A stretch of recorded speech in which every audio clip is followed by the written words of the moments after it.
Hey everyone, welcome back to Play Casket with another episode of your turn, and hopefully, this will not have any Pokemon in it, so it'll actually be short and sweet, so everyone can actually listen to it in a full run on their way to work. Nah, not much happened, so we're going to talk about Pokemon, right? Yeah, nope, nothing happened. We're going to talk about Pokemon. I'm sorry, shit. I just should have looked at our script before I said that.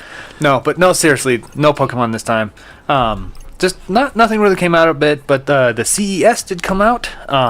Sony did kind of cover some stuff about their PlayStation 5, and even Namco talked about some Tales of Symphonia, which we're all going to go ahead and talk about this time. Okay. So we're going to go ahead and start with CES, since you've seen most of it. I'll let you kind of take the wheel on that. So I always keep an ear to it. Consumer Electronic Trade Show. I think it's usually in Vegas. They show all the really Vegas and California. Yeah, they show all the really cool upcoming tech and stuff like that. And I have a feeling it's more of just like patent selling, basically. Like, oh, look at these really cool, innovative technology that we'll never see because somebody sweeps it up, and it's so obscure that no one's gonna ever use them. So, like, pulling back the curtain a little bit too. If you've ever been on YouTube and you see like those like top 10 gadgets coming in the next 20 years or something like that, that's basically what the CES was all about. Okay, you'll always see a lot of these like weird gadgets, and you could probably go back like 5 years and find one that says in the next 10 years and see how many of those are right, and then see how many of those failed miserably. Yeah, you know, like there's a lot of people like, oh wow, there's this pen that lights up different colors when you write in different ways and stuff. What is that point? What's the point of that? Like, the one I saw was the smart fridge, which like it has LED lighting and it changes to your music and your it changes to your music and does like weird little colors, and you can actually customize the colors to be stationary for stuff and all that. And honestly, the only idea I could think about is like when you're hosting parties. If you're one of those guys that's like host parties all the time and you have like certain themes going on all the time, I can see that. You know, like if you're the guy that holds Super Bowl parties, then you have like orange and blue for the Broncos, or red and white for the Raiders, or just tiers of people in Detroit. It's just like stuff like that, right? I could see somebody using that, but outside that, my fridge works just fine. Yeah. And it's like it's an LED smart fridge. So you're saying my food has now become in danger of being hacked? Yeah. I'm like, man, I wish I could get myself some Captain Crunch today, but somebody hacked my fridge last night, turned it off, and now I have warm milk. This is garbage. It's cheese now. Yeah, it's cheese. It goes milk, then it becomes bad milk, then it becomes sour milk, then it becomes dangerous, then it becomes deadly, then it becomes cheese. Like, so like that's stuff like that. Like, do you really need that? Yeah, smart cutting board. That too. You need a smart cutting board. Imagine not being able to chop your onions and slice your tomatoes because you forgot to charge your fucking cutting board. Being facetious, but at the same time, like, but at the same time, it's like you could just prop your. You just a kickstand is like $3. So, and like, even if you want to be a connected home, some people have like the Amazon Show or something to that point. You know, like they have some kind of like connected thing that they could play and stuff. Granted, in this mausoleum, there isn't many real plugs, and we're using them all for these equipment, and which is actually just ran outside to the graveyard. So that's a little goofy. But like here, we have like a vinyl record player. Yeah. You know, like it's just there.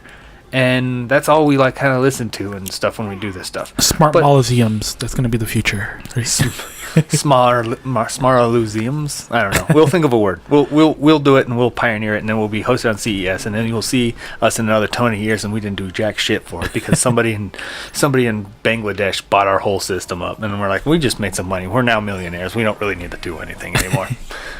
Because that's how we work. Because capitalism is key here, guys. Key. Get used to it. But yeah, like, it's just ridiculous. Like, who sat there and was like cutting stuff and like, man, I would really like to know what the fuck I'm doing. Like, who's doing that? Yeah. Who is doing that? Or somebody's just like randomly cutting carrots, and then you go, what is the old Spanish flag before they became a country?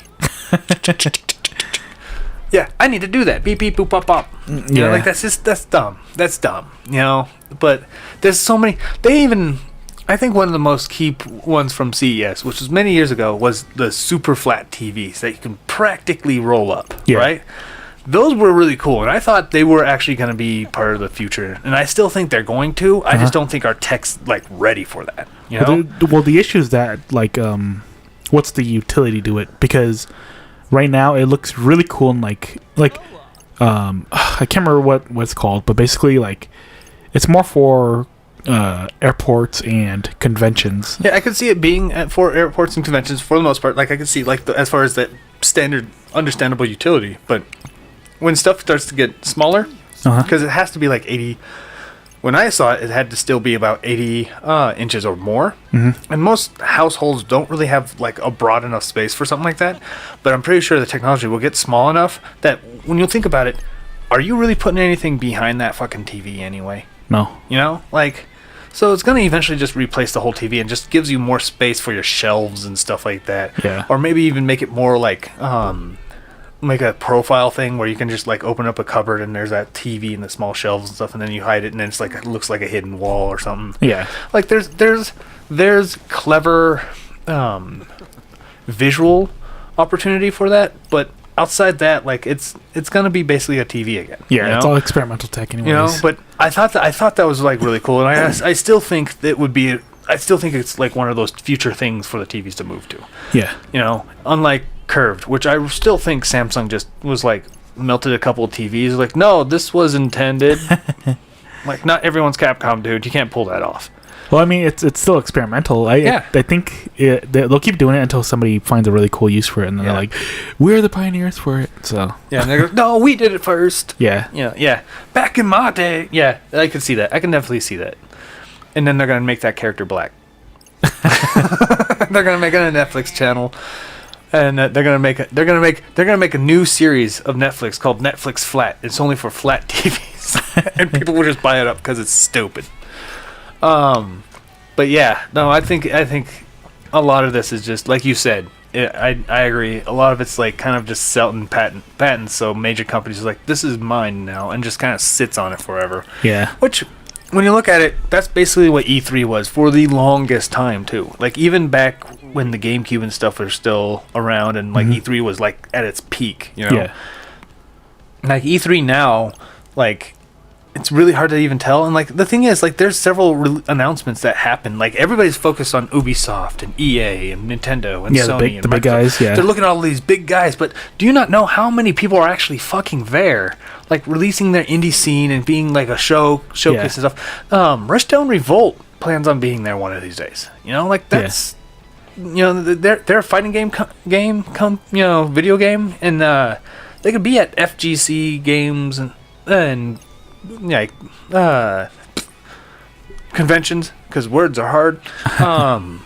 There could be so many conventions, but they can theoretically be there. Yeah, you know, not hosting a tournament or anything, but just showing what's coming up next. Well, I remember on EGM too, when they had an E3 event. I think this was back in like 2005, and there was like Sean did like little like editorials in the end. Basically, it was just like cool things he saw at E3, and he said the coolest thing he saw was this little booth. It was like a tiny little booth too. It was this, and he was just some old guy sitting in a chair, and he's like, "Is this the booth?" And he's like, "Oh, it's around this way." They go behind this curtain, and it's like a haptic controller, or a haptic 3D controller. Before people started like using haptic feedback and stuff. So like if you basically you just grip it, and it mimics sandpaper, it mimics rocks, it mimics I can't remember what else it does, but basically like when you move it, you could feel texture.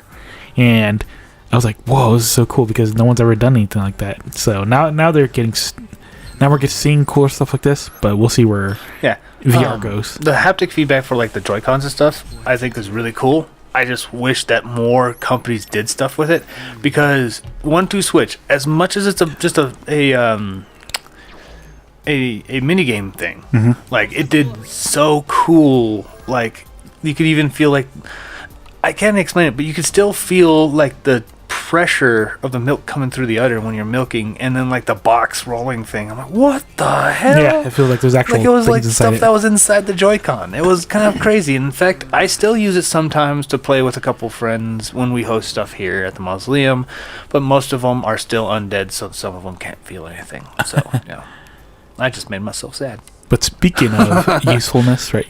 But speaking of Sony usefulness, was there, right? Sony was there. That I wish And- the VR headset would be more useful. But Sony was also there. They introduced a lot of really cool stuff. The PSVR 2 was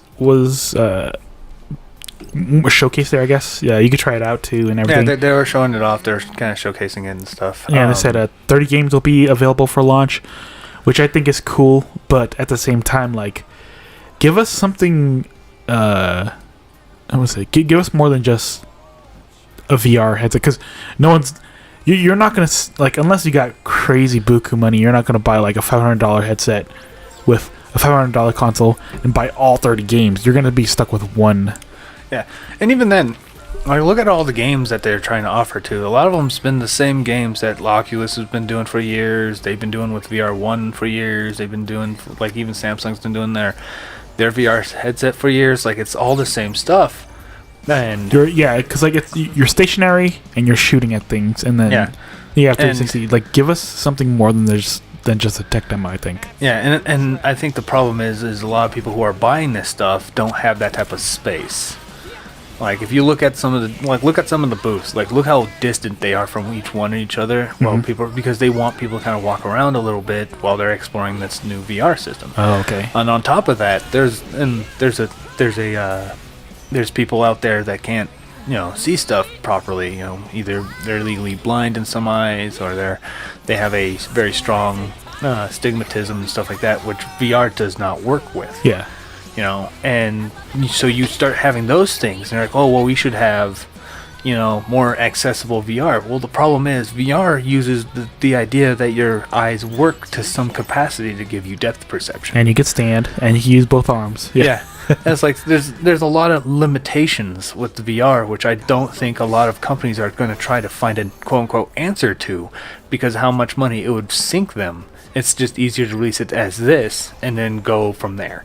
Like, that's basically all I see the limit of VR. Until we can start, like, subconsciously controlling everything, like in our sleep, like SAO and all that. But then we start getting into the weird shit of people hacking in systems and messing with people's psyches because of that. Not like directly, but like causing them, like, if they have a fear of peanut butter or something like that, somebody's gonna hack and make them see peanut butter everywhere. Like, there's stuff like that can easily happen, and that will be, a concern. But no, I think there's going to be I don't think they've hit it yet, but I think we're going to see a cap on how far VR can go in a consumer world. Just make it cheap and give us software. That's like the simplest things. Even then, like, they could do Cheapness. that, but if it's not exciting for you to buy that for that, it's the same reason why you don't buy Shovel Knight when you buy a PS5. You want a game that utilizes the thing you just bought. Like, you'll eventually get Shovel Knight, but it doesn't push PS5s to the limit. Stuff like that. Look at the Wii, though. The Wii sold like millions, and it's not. Yeah, because it utilized a lot of the other stuff. They weren't pushing power. They were utilizing other mechanics and stuff. Oh, okay, gotcha. Because people were buying that for the wacky waggle control stuff, Yeah. and then that's what people were doing, and that's why a lot of games were like shovelware of just mini game compilations constantly. Which is why which birthed Rabbids, which is just the weirdest fucking thing. Which brings me to, like, just make it a monitor, I guess. Like, the thing is, like, was it Vive? I can't remember who. Oculus. They had an app where you could just go in and sit on the moon, and there's a movie theater that you're sitting in, and it's empty, and it's just you, and there's like this giant 200-foot theater screen in front of you. Like, if you could do that with all the PlayStation games, so you could play it with the VR headset and just make a scalable TV screen in front of your face. Yeah, like, bam, there. All your games are accessible through the VR headset now. But now that you only have like one game, you're like, oh, I played, I'm good. You put it away and then you never touch it again. Yeah. I've had one for the PS4 for a while, and we have about three games, and they're fun, they're niche, but that's it. Yeah. They're all on-rail shooters. Yeah. They're probably the only funnest ones I've actually tried out. I've tried out several others, but that's the only ones I've had. But at the same time, like, that's just... Nobody wants to push even further because it's going to cost way too much money because it's VR, you know? Until like, maybe the adult entertainment industry finds a way to utilize it, because it always feels like that's the one that pioneers all the interaction. Then we'll never see video games in of itself evolve. Yeah. we need thoughts to get more thoughty before we can actually just play cards in a traditional way. It's just the weirdest. It's a weird system, and it's bonkers. But yeah, I don't think they've hit the cap for consumer limits, but it's getting there. I feel like it's getting there. Well, just know how to sell it. Like, convince people this is something you want. But that's from Sony. I don't know. I know. Sony's like, here's a thing. Please buy it. No? Yeah. Okay, bye. And speaking of selling, 30 million units. The PS5 has sold 30 million. Woohoo! Woo? Who has one? Like, honestly, not that many people. Like, I'm pretty sure some people. I'm pretty sure there's people sitting on like 30 of them. Yeah. Constantly in warehouses. Like, I can't wait to sell these guys, and they're like holding off, hopefully, like for the next holiday season. Yeah. Where people are like super desperate to buy one, but like nobody really. There's not a single person outside that first year. There's not a single person I know that's been hyped to play anything for the PS5 or the Xbox X. Yeah. Like, it's like no one cares. Yeah. It's the weirdest thing. Like, people are going, I guess, and then like walk away, and like, of course, several of these physical games, quote unquote, are just digital. They're basically NFTs, and we've talked about that before. Yeah. And like, I'm sure. Pardon me. I'm sure quite a few people are catching on to that, and they're like, oh yeah, I'm just gonna buy a digital, and that's why you're not seeing them in the stores, but you're just seeing people not care. Yeah. Like, they're probably buying a couple of games, they're like, this is it? You know, because like I've known people who are huge fans of God of War. They even like the God of War, the new God of War basically, and then like the new refurbished one and stuff, and now they did the new Ragnarok, and they're not feeling it. Yeah. And like, I feel like it's because a lot of developers, especially a lot of AAA developers, they're trying to do like storytelling and stuff like that, right? Mm-hmm. And it's not working out. Like, nobody really cares, you know? Well, I mean, they dumbed it down so the journalists could beat it. Like, yeah. Thanks, journalists. This is another reason why to like more indies. There you go. Yeah. More because they're not dumbing it down, so people are like, oh my god, Cuphead tutorial so hard. No, we're not doing that. We're not doing that anymore. Like, I want games that are like, this is how it's played. And like, what it is, like, well, you can get better at how to control it. I'm like, you know what? Fair. I'm annoyed by that. Although with 30 million sold, there's also 30 million that needs to be displayed horizontally, because you can't store it vertically. So basically what happened was the metal liquid cooling inside of it needs to be stored horizontally, because if you stand it vertically, it has a chance to leak. So how many people are going to probably purposely still leave it vertical because they're so egotistical about how their consoles are displayed?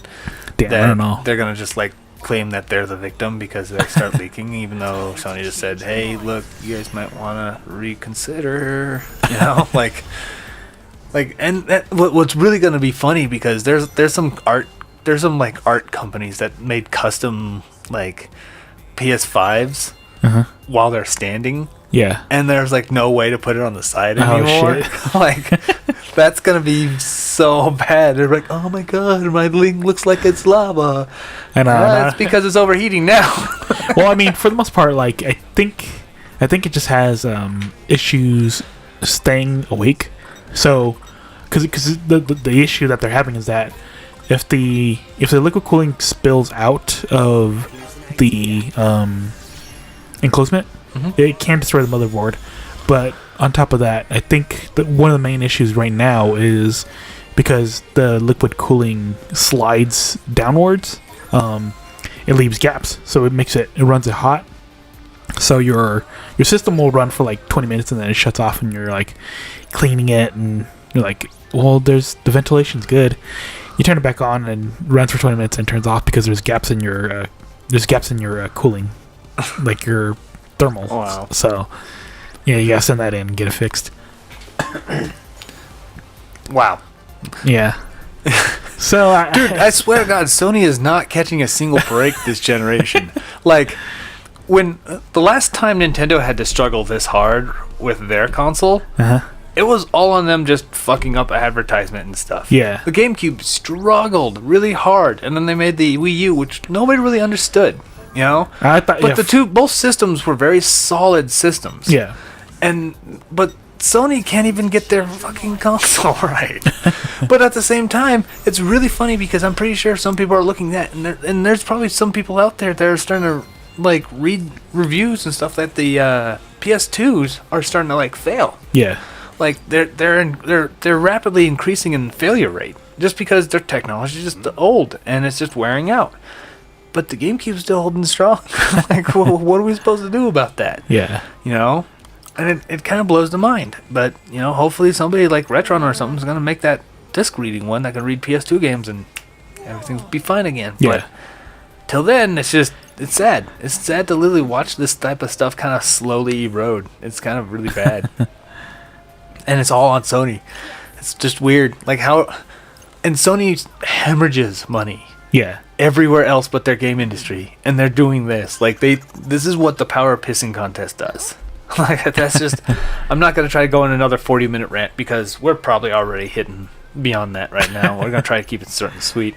But it's just... We've talked about it before.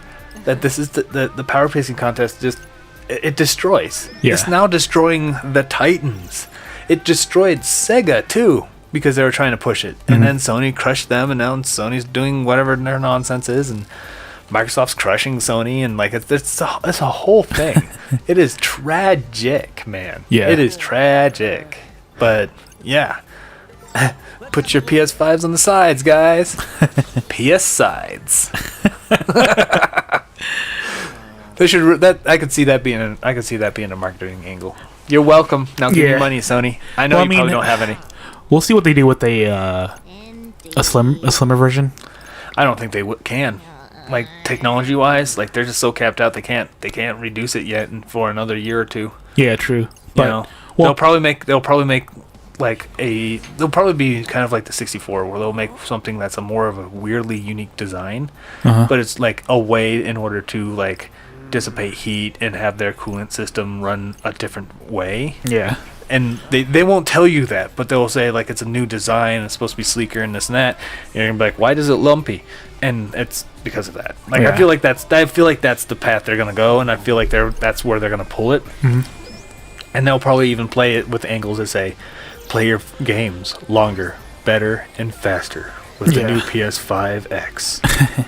Well, it's just ridiculous how big the thing is, because I'm pretty sure they just rushed it out the door. Oh yeah, they rushed that out the door because they wanted to beat Microsoft, because Microsoft was going to hit it out there too. So this power pacing contest between those two have been destructive, not only to them but to the companies around them. Like, because of this, and it was during the PS3 and PS4 era and stuff too, places like Neon Falcom are like, dude, I can't make any money off of you guys anymore. And then people are like, we're niche and we had all the good RPGs. And now they're like, we're on Switch now. Like, why did you betray us? I'm like, because the market moved. Buy them, yeah. Yeah, the market moved. They didn't buy. They had to find a way to keep moving. And then Switch people were like, we're weebs too. And they bought that shit. And they're continuing to buy. They're buying it so much that they're making an exclusive for the system. Yeah. And the Switch is weak. And I remember when the PS2 was this weak. And people are like, oh, why is PS2 was so winning? Because they have the games. Yep. This is literally the same history. It's like history literally repeating itself. now the Switch is the one with the games, and I'm okay with that. You know, so If you like it, buy it. yeah, Simple as. if you like it, that's all you have to do. If you like it, if you like the way the company works, and buy it, support it. Do it to indies a lot more because they love money and they actually see the impact. Like Lunistis was freaking out. They sold 20,000 in a month, like on all their systems. It's a good game. It's $15. Yeah. It's short, but it's $15. Mm-hmm. And plays well. It sounds well. Has a nice nostalgic vibe. Try it out. It's awesome. Pay for it. It's on sale. Good good platformer game. Do it. So yeah. But we're gonna go ahead and try to stop it right here because we could probably talk about Pokemon now for another 40 minutes. What about Tales of? Yeah, we should probably cover that because I did do that. So we're gonna keep this sweet. Basically, Namco had a small interview about Tales of Symphonia being the second remastered game in this new generation and stuff. And they decided to choose Symphonia after Vesperia because it was one of the more clamored games. And it was one of the first worldwide releases, so it was released more than just Japan or a few regions. It was worldwide. And you know, they during this time, some people mentioned that the new system, the new version of the game, the Switch version of the game, is basically the port of the PS2 one. And the reason why some people have a problem with it is because the GameCube one is still the only one without any mods added to it. Mm-hmm. Plays at a native 60 frames per second, whereas every other consecutive one release has been 30. But they've had additional content. Now, okay. I pointed it out a couple of times to people that fundamentally, companies will always vie for the stuff that has the extra content. That way they can market it. It's a lot easier to market content and experiences and bonus stuff than performance. They lost the GameCube version, didn't they? I'm almost certain they still have it. They just don't want to like take it and then bring it to speed with everything else. Okay. I think it's just easier to grab this one and port it. And they're not the only ones that have done that. Okay. Capcom did that with quite literally the worst version of Resident Evil 4. Yeah. They did that with the worst version of Resident Evil 7. I don't know anything about the 6 or anything like that, but at least I knew that one. Capcom's done that. Sega's done it. Sega's also doing it for the Persona 3. Persona 3 Portable's port is going to be the one of the PC port because it has a little more content, but it does not play as fundamental. And I think like even Nintendo has done it. Nintendo's guilty of it by porting the one that was of the worldwide release of Tokyo Mirage Sessions as opposed to their Japanese only release, which apparently I found out they did re-release it there as the worldwide edition there as well. So, okay. Quote unquote, the censored one. Yeah, it bombed like hell too. So whatever. Well, honestly, I don't even think removing it would have helped it much. Yeah, okay. I honestly think the game was too disconnected to both Shin Megami Tensei and Fire Emblem to even bring them together. You want salty, you want sweet, and then it became this nasty ass thing. Yeah, the game in of itself wasn't bad. Yeah. Okay, it really wasn't. It's just they were hoping to bring both sides together. Yeah. And it just didn't happen. Gotcha. And I honestly think, yeah, the censorship did hurt it, but I don't think as bad as a lot of people are trying to say, like, oh, it could have sold 3 billion if it just had the boobies. Well, pretty sure there was like maybe, probably say about 3,000. Yeah. But this has been an ongoing, going all the way back, this has been an ongoing company practice quite a bit. A lot of companies will take the lower quality performance just to simply sell it. Yeah. Because they can sell it better with the content than it otherwise. And I think, this has been an issue with everything, but I just wanted to at least point that out. Like, a lot of people are saying, like, oh, this is just an egregious... It's been going on for a while. Mm-hmm. It's good to call it out. It's good to say, hey, look, this is what's going on and stuff. But don't be surprised that it's happening. Yeah. And well, I mean, it's really nice, too, that people are being proactive at what versions are coming out. Because a lot of times it will just... Like, I'm really fickle at that stuff, too. Because you play it, you would see it, you're like, oh my god, it's a PS2 version. and people wouldn't know what you're talking about. But when you go online now and you see everybody like, oh, it's talking this. about talking about the idiosyncrasies and stuff like that. That's really nice. I think that's good. I honestly think that's good in general. But I think like for games like an RPG, especially like an older RPG, I don't think 30 frames a second is all that bad. Now, granted, it's an RPG, so a lot of it kind of plays out after you play a couple buttons and stuff like that. So it's not as like Twitch gaming where it's like fighting games or racing games and stuff. You need just that much more frames to know where you're at, how it's going to work, how it's going to play out, where your combo is going to match, stuff like that. Yeah. An RPG, a lot like most, not all. There's a lot of like pixel perfect platformers that kind of need the 60 frames as well. But don't need it too. But at least we're aware what's going on. So if you wish to buy Tales of Symphonia, understand you are not getting the GameCube version, which was apparently still very superior in the form of performance. But they also said that they are looking at more ports. So I have never played many of the ports or remasters. So here's hoping that I get to play more. I actually kind of wish that they port Abyss again, because I enjoyed it on the 3DS. I just have not been able to get back to it. Okay. So, but if you guys have an issue or like which one you want to see ported or remastered and stuff, why don't you send a comment up below? And I'm gonna go ahead and put a little end here. It's shorter than our last few, but we're working on that. Yay, Pokemon! No Pokemon. It's a Pokemon-free one. But I would like to thank you all for listening to our podcast and supporting us on the way down here. And if you like our content, feel free to like, share, and subscribe. And as always, we will see you on the other side. Hey everyone, this is Paraka. And Ghost. I would like to say thank you for listening to our podcast. If you like our content, give us a thumbs up. Subscribe and share our video with your friends. You can also follow and support us on other social media such as Minds and Rumble. Links in the description below.